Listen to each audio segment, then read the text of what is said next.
आज के दिन सुबह वैज्ञानिकों ने फिर से चंद्रयान 3 के विक्रम लैंडर से संपर्क बनाने की कोशिश की, लेकिन फिर भी विक्रम लैंडर की ओर से कोई भी जवाब नहीं आया। साथियों, आज की इस वीडियो में आपको कुछ नया बताने वाले हैं, इसलिए इस वीडियो के अंत तक अवश्य बने रहे।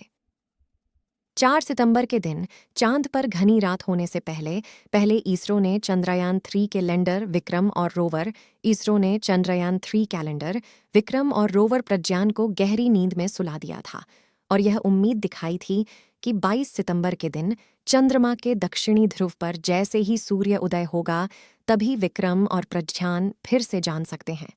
शुरू में ऐसी सिचुएशन बन गई थी और हमारे वैज्ञानिकों को कल तक के डाटा के अनुसार 100% विश्वास भी था। इसलिए हर भारतीय की नज़र चंद्रयान 3 पर बनी हुई थी। लेकिन इस वक्त इसरो की तरफ से एक ऐसी खबर आ रही है। हर भारतीय के चेहरे पर मायूसी छा गई है और हमसे नफरत करने वाले चीन और पाकिस्तान में खुशी का माहौल बन गया है। तो आखिर विक्रम और प्रज्ञान के साथ 16 दिनों में क्या हुआ? क्या भारत माता की दोनों की योद्धा नींद से जाग पाएंगे या फिर हमेशा चांद पर भारत की विजय के प्रतीक बनकर पड़े रहेंगे? जानने के लिए पूरा वीडियो जरूर देखें। प्यारे मित्रों, 23 अगस्त के दिन चांद पर सॉफ्ट लैंडिंग करके विक्रम लैंडर ने इतिहास। इसके बाद 14 दिनों के रिसर्च में लैंडर विक्रम और प्रज्ञान रोवर ने हमारी उम्मीद से ज्यादा काम कर दिखाया, जिससे पूरी दुनिया में भारत का डंका बजने लगा था। लेकिन फिर भी चांद पर पानी की खोज नहीं हो पाई नहीं।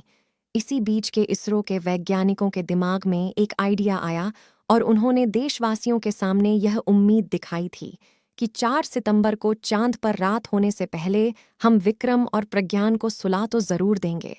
लेकिन जैसे ही 22 सितंबर के दिन चांद पर दूसरी सुबह होगी, तभी यह दोनों एक बार फिर से नींद से जाग सकते हैं और अपने रिसर्च में को कंटिन्यू कर सकते हैं। लेकिन अब 22 सितंबर आते ही इसरो ने एक ऐसी खबर दी है जो सुनकर आपकी आंखें भी नम हो जाएंगी। दरअसल 4 सितंबर को विक्रम और प्रज्ञान को सुलाने के पहले इनकी बैटरी फुल चार्ज की गई और रिसीवर को भी चालू रखा गया था, ताकि 22 सितंबर के दिन मिशन से सिग्नल भेजे तो यह उसे रिसीव करके उनके उपकरणों को फिर से चालू कर सकें। लेकिन 20 तारीख को चांद के दक्षिणी ध्रुव पर सूरज की पहली किरण भेजी और चंद्रयान 3 की लैंडिंग साइड यानी शिव शक्ति पॉइंट पर फिर से उजाला किया। जिसके बाद इसरो ने 2 दिन इंतजार किया ताकि कर विक्रम और पैनल्स फिर से काम करना शुरू कर दें।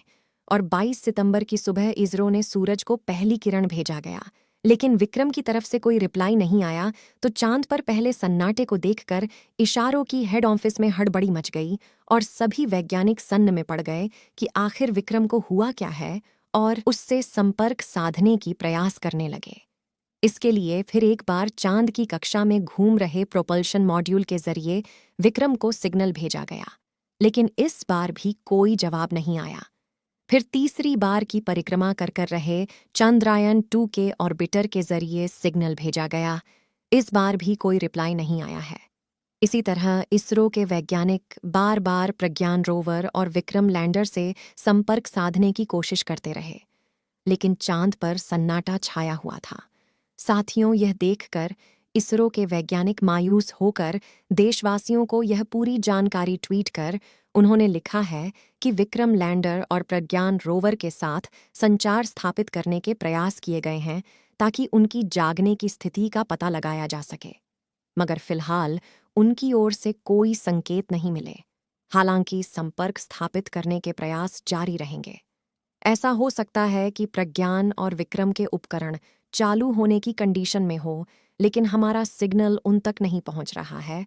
फिर भी उनकी कंडीशन सामान्य होती है तो उनका आर्टिफिशियल इंटेलिजेंस अपने उपकरणों को खुद ब खुद चालू कर सकता है। फिर हाल यह खबर सुनते ही पूरे देश में सन्नाटा छा गया है और हर भारतीय ऊपर वाले से यही प्रार्थना कर रहा है कि किसी तरह विक्रम हमारी बात सुन ले और एक बार फिर से अपनी आंखें खोल दें। हालांकि दोस्तों, हम आपको फिर से याद दिलाना चाहेंगे, चंद्रयान सबसे ज्यादा एडवांस परफॉर्म किया है और जाते जाते भी विक्रम लैंडर ने एक बार फिर उड़ान भरकर चांद पर दूसरी बार सॉफ्ट लैंडिंग करके इतिहास रच दिया। इसलिए ऐसा कहना बिल्कुल भी गलत नहीं होगा कि अगर विक्रम और प्रज्ञान फिर से नहीं जग पाए तो भी इस मिशन में हमें 100% सफलता मिली है और हम सभी इसरो वैज्ञानिकों की मेहनत और लगन की तारीफ करनी चाहिए। साथ ही इस दुख की घड़ी में उनके साथ खाडी ढे रहना चाहिए, क्योंकि हमें तो सिर्फ यह खबर जानकर ही इतना बुरा लग रहा है। तो जरा सोचिए, वैज्ञानिकों ने इस पर दिन रात मेहनत की है, उनको कितना दुख पहुंचा होगा। साथ ही यह बात तो आप भी जानते होंगे कि विक्रम और प्रज्ञान फिर जागने के लिए डिज़ाइन ही नहीं किए गए थे, जो कि चांद की रात कितनी भयानक होती है कि किसी भी उपकरण का वहां की रात में 14 दिन टिकना मुश्किल है। और इंसानों की बात करें तो बिना प्रोटेक्शन के हम तो वहां 14 मिनट भी नहीं देख पाएंगे। तो आखिर जानिए चांद पर ऐसा क्या हुआ जिसके कारण आज तक किसी भी देश ने चंद्रयान नहीं भेजा, और पिछले 14 दिनों में क्या हुआ। आइए जानते हैं। 5 सितंबर से ही चांद पर घना अंधेरा हो गया। अगर आपको उसके पास खड़ा कर दिया जाए तो आप नहीं देख पाएंगे। सूरज की रोशनी ना रहने से सबसे बड़ा काफी नुकसान था चांद की धरती का तापमान काफी घट जाना, क्योंकि चांद की रात 14 दिनों की होती है, यानी काफी ज्यादा लंबी होती है।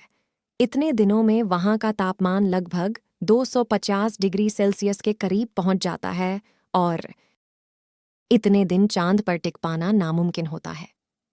वैज्ञानिकों ने बताया, अगर फिर से चंद्रयान 3 का विक्रम लैंडर पहले जैसा ठीक भी हो जाता है तो पहले जैसा काम नहीं कर पाएगा, केवल कुछ इंस्ट्रूमेंट ही कम कर पाएंगे।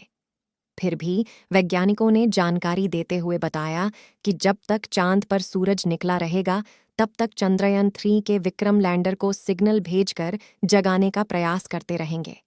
आज के दिन भी जब वैज्ञानिकों ने संपर्क बनाने का प्रयास किया तो आज भी विक्रम लैंडर की ओर से कोई भी सिग्नल प्राप्त नहीं हुआ। चंद्रयान 3 के विक्रम लैंडर का तापमान भी काफी ज्यादा कम हो गया है, अब धीरे धीरे उसका तापमान बढ़ने लगा है, तो ऐसी आशा जताई जा रही थी इनका विक्रम लैंडर किसी न किसी तरह दोबारा जाग जाए। लेकिन इसकी बहुत ही कम आशा मानी जा रही चंद्रयान 3 के दोबारा से जागने के लिए आपकी काफी ज्यादा दुआओं की जरूरत है। कमेंट बॉक्स में चंद्रयान 3 के जागने की दुआएं करते रहे। मेरी आपसे यही रिक्वेस्ट है कि आरजे की स्टोरी को लाइक ज़रूर करें और अपने मित्रों तक इस वीडियो को शेयर करें ताकि उन्हें भी जानकारी मिल सके, और अपने भरोसेमंद चैनल को सब्सक्राइब ज़रूर करें और शेयर करना बिल्कुल ना भूलें। और अच्छी जानकारी लेकर जल्द आप